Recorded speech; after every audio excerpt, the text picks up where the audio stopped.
Lizzie Bryn cowered under her bed. Her tiny hands were clasped over her mouth, trying to quiet her terrifying sobs. She was trembling, her arms and hands shuddering, her cheeks wet with tears. The door creaked. Small, wet footsteps crept into the room. That was one of the other ones. The ones that weren't Benny. The ones made from... Lizzie wished more of her family had seen her bear moving. Wished that they had believed her when she told them about it. Her mom and dad had told her to stop imagining things, that Benny was just a stuffed animal. But they were out of the room. Lizzie had seen him walking. It was clear as day. Maybe she shouldn't have said anything at all. When her mom found out Lizzie was telling the truth, she panicked and took Benny away. She really wished her mom hadn't done that. If she had left Benny alone, maybe she would still be alive. The not Benny circled the room, its small legs made out of viscera and meat, just visible from where Lizzie was hiding under the bed. It was sickening to look at, just raw, dripping meat, leaving dark, wet footprints on the carpet as it crept around, searching. Lizzie held her breath, her heart pounding, terrified of what would happen if it found her. Would it take her to Benny? Would he in turn use what was left of her to make another copy, like he'd done to her dad and her brother Tommy? The frightened girl stayed as still as she could under the bed.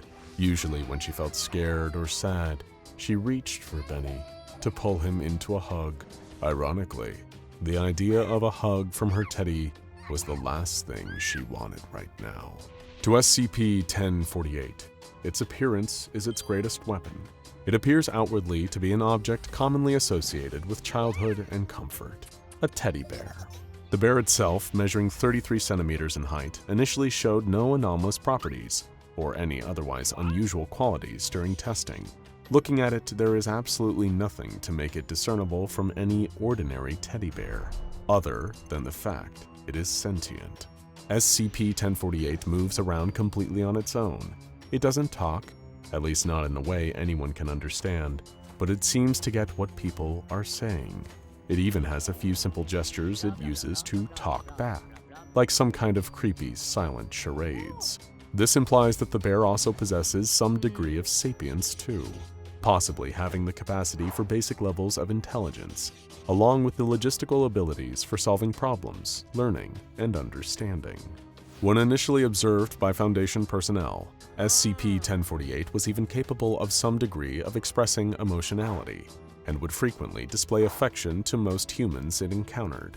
Most of the time, SCP-1048 shows affection by hugging someone's leg, but it's also been spotted jumping up and down, possibly as an expression of excitement, and dancing, which Foundation behavioral interpretation experts have discerned is likely an attempt to entertain. On 2 separate occasions, SCP-1048 was also found to have created drawings for members of Site-24 janitorial personnel, reminiscent of the type of drawings a young child would create. This behavior seems to provide more evidence that the bear can express affection and a need for approval. The anomalous psychiatric department even cited it as a clear sign that its brain development is similar to that of a small human child, a theory that would inevitably be proven wrong. For a considerable time after the bear was initially secured by the Foundation, the affectionate behavior it exhibited was considered endearing to a vast majority of personnel. Any who had interacted with SCP-1048 responded positively towards its affection. This even included a number of D-Class personnel, some of whom were known to have a history of sociopathic tendencies.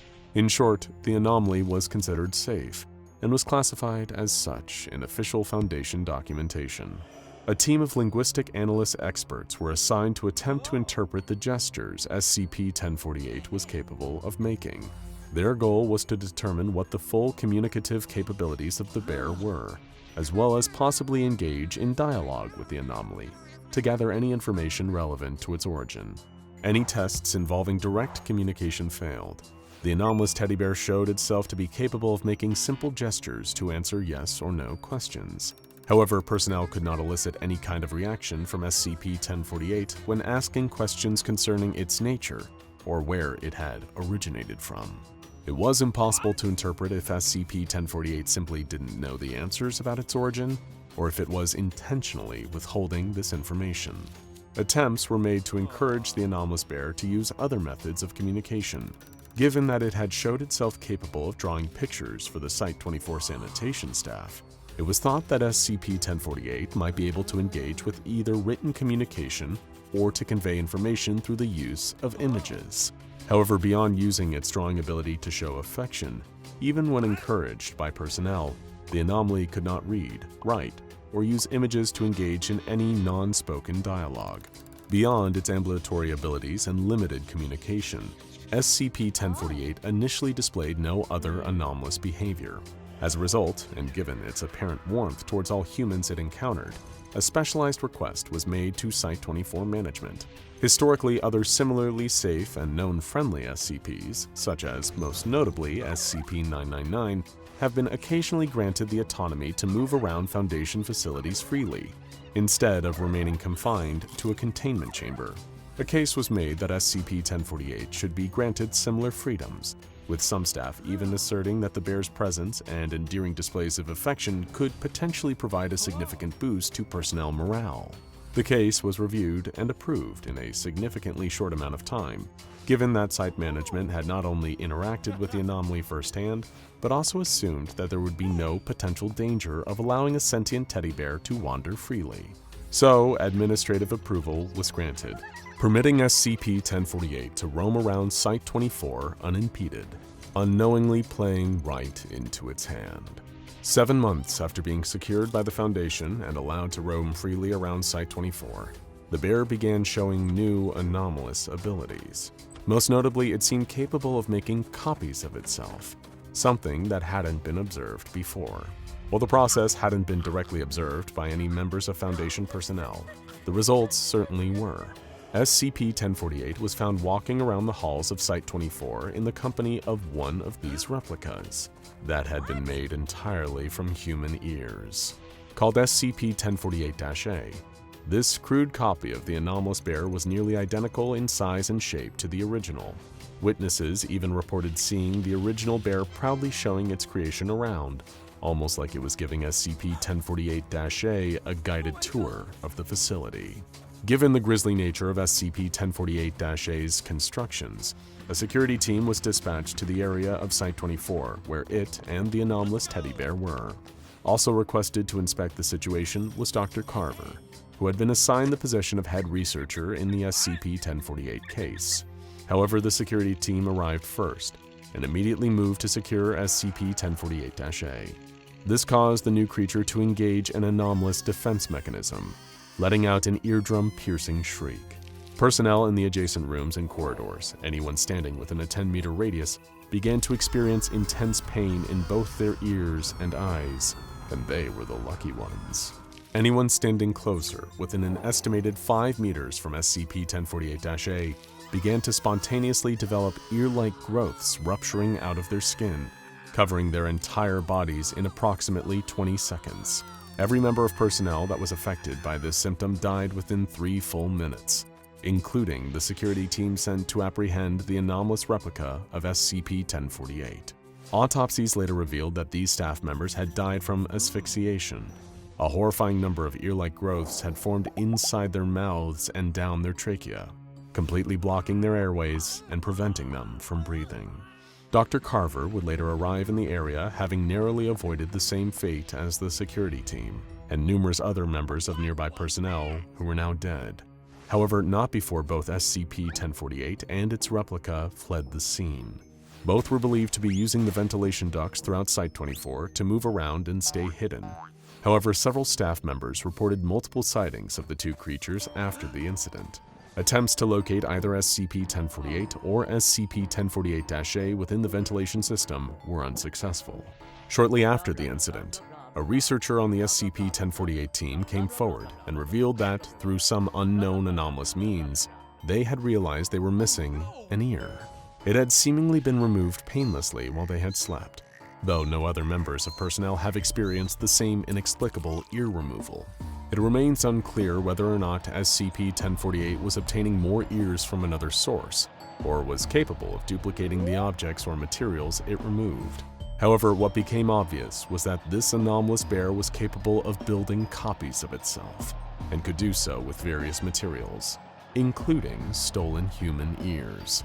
While these replicas are crude and imperfect recreations of SCP-1048, this replication ability quickly earned the anomalous teddy bear the nickname of Builder Bear. The Builder Bear, or rather another of its copies, would be encountered by Foundation personnel in a following incident that took place in the Site-24 cafeteria. Witnesses described a creature nearly identical to SCP-1048 moving in an irregular manner, consisting of a lot of unnatural twitching and jerking. Some even suggested that there was something moving inside of this replica, henceforth referred to as SCP-1048-B. Much like the previous replica, SCP-1048-B made no attempts to interact with personnel until provoked by what it perceived to be a threat. A Foundation researcher who happened to witness the anomalous bear-like entity noticed a tear in the haphazard seams of the anomaly's construction. This quickly burst open, revealing what looked like the hand and arm of a human infant reaching out and grasping at the air. The sight of this caused the researcher who witnessed it to scream loudly in sheer horror, which in turn made SCP-1048-B emit a loud shrieking sound, similar to that of a human infant. The replica then attacked the screaming researcher, attempting to claw its way through them and causing massive amounts of internal damage. Dr. Carver was later quoted as describing the creature practically jumping directly through a person as it attacked. In the chaos that ensued, a security team intervened and were forced to not only terminate SCP-1048-B, but also the researcher, who was thought to have been likely to die from their injuries anyway. 3 hours after the attack in the cafeteria, a second victim of the incident was discovered, a Foundation doctor who was found unconscious and bleeding in her office. The doctor had also been expecting, carrying an 8-month-old fetus, which had seemingly been extracted and removed while the doctor slept. It couldn't be found anywhere in the facility. Dr. Carver quickly put together a grim hypothesis. SCP-1048 was still missing somewhere within the facility, and instead of using human ears for this latest replica of itself, it had managed to find alternative materials. Carter advised against informing those affected by the SCP-1048-B incident about the replica's possible origin. He believed this knowledge would severely hinder their recovery, especially since many witnesses and the unnamed doctor required intensive therapy after the attack. It was while compiling an incident report on the event in the cafeteria that Dr. Carver encountered a third recreation of SCP-1048, one that was composed entirely of scraps of rusted and corroded metal. It appeared in his office, seemingly observing him as he filed the report, and upon being noticed, this replica, SCP-1048-C, fled the room. Dr. Carver gave chase, and as he did, witnessed SCP-1048-C similarly jumping right through members of Foundation personnel, this time able to more effectively kill and maim those in its path. Several more staff died during SCP-1048-C's ensuing extremely violent escape, only for the replica to disappear, never to be encountered by any member of personnel since. It remains unknown whether or not the surviving duplicates of SCP-1048 or the original still reside somewhere within Site-24, or even where the materials the Builder Bear used to construct them were obtained from.